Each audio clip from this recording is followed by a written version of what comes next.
दोस्तों, अगर आज आप बैंक में जाते हैं तो दो तीन नाम सुनते हैं, सेविंग अकाउंट, करंट अकाउंट। ये सेंट्रल बैंक ऑफ इंडिया का काफी पुराना एक सेविंग अकाउंट है, जिसे आपको जानकर हैरानी होगी कि ये आखिरकार यूज में कैसे लिया जाता था। बिल्कुल सर, बिल्कुल। और आप देखेंगे कि जैसे आज अपन अपना पेटीएम है या गूगल पे है उसको बैंक से अटैच करते हैं, उसी तरह इसको बैंक अकाउंट से अटैच किया हुआ होता था।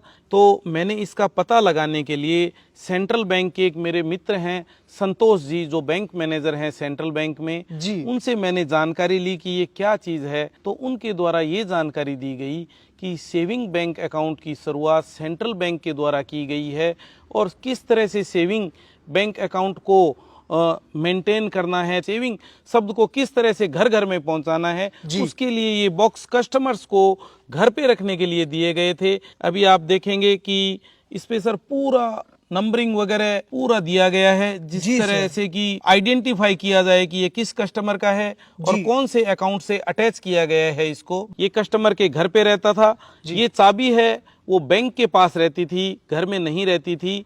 और इसमें इस तरह से जो लोग हैं वो सेविंग इस तरह से किया करते थे। आप देखेंगे कि इसमें यहाँ पे एक जाली नुमा आकृति है, कॉइन डालने के बाद बाहर नहीं आ पाएगा।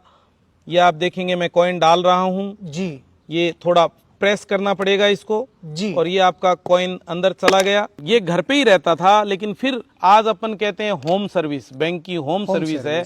ऐसा कुछ नहीं है सर, पुराने ज़माने में भी बैंकों की होम सर्विस हुआ करती थी। उस वक्त में बैंक का एम्प्लॉय आएगा, चाबी अपने साथ में लेके आएगा, एक रिसिप्ट बुक लाएगा, इसको कस्टमर के सामने इस तरह से खोला जाएगा जी। आप देखेंगे इस तरह से ये आपका बैंक खुल गया है जी। जो सेविंग की गई है उसको यहाँ पे रख के काउंट किया जाएगा कस्टमर के सामने जी। और फिर उसको एक रिसिप्ट बना के दी जाएगी कि उसके अकाउंट में कितने पैसे जमा करवाए जा रहे हैं। तो ये एकदम ट्रांसपेरेंटी थी, मतलब काफी यूनिक चीज है। और दोस्तों, ये चीज आपने कभी सुनी होगी आपके दादा परदादाओं से कि ऐसा भी कोई सिस्टम हुआ करता था। सर, यहाँ पर ये जाली लगी हुई है जिससे कि कॉइन वापस बाहर ना आ सके जी। और बहुत ही इसको मजबूती से बनाया गया। आप देखेंगे किस तरह से पिने वगैरह, लॉक सिस्टम है। सर यहाँ पे देखेंगे आप 4 नोट्स, देखो आप 4 नोट्स देखो जी, जी जी। ये रुपए डालने के लिए, रुपए को ऐसे गोल बना के और इसके अंदर डाल दिया जाता था। मतलब नोट भी डाले जा सकते, नोट भी डाले, कागज वाले लिखा हुआ है सर। मतलब काफी तगड़ा सिस्टम हुआ करता था सर, काफी तगड़ा। और सर इसके अलावा सर यहाँ पर आपने ये कुछ मेटल के रखे हुए हैं, ये क्या चीज है सर? ये सर सुनारी औजार हैं, डाइयाँ हैं, इनको अपन नई भाषा में डाई बोल सकते हैं।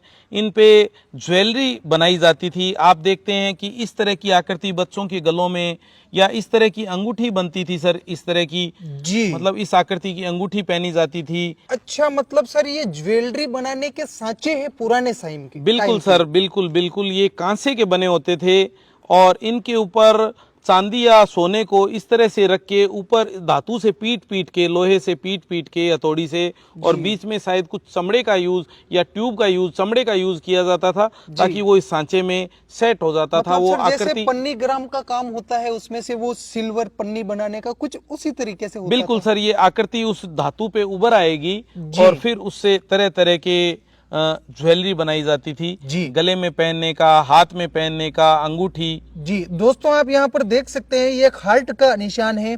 तो दोस्तों, उम्मीद है कि आप पुरानी इन सारी ही चीजों को देख चुके होंगे, समझ चुके होंगे और इनको परख चुके होंगे। बहुत बहुत धन्यवाद sir. Thank you sir ji.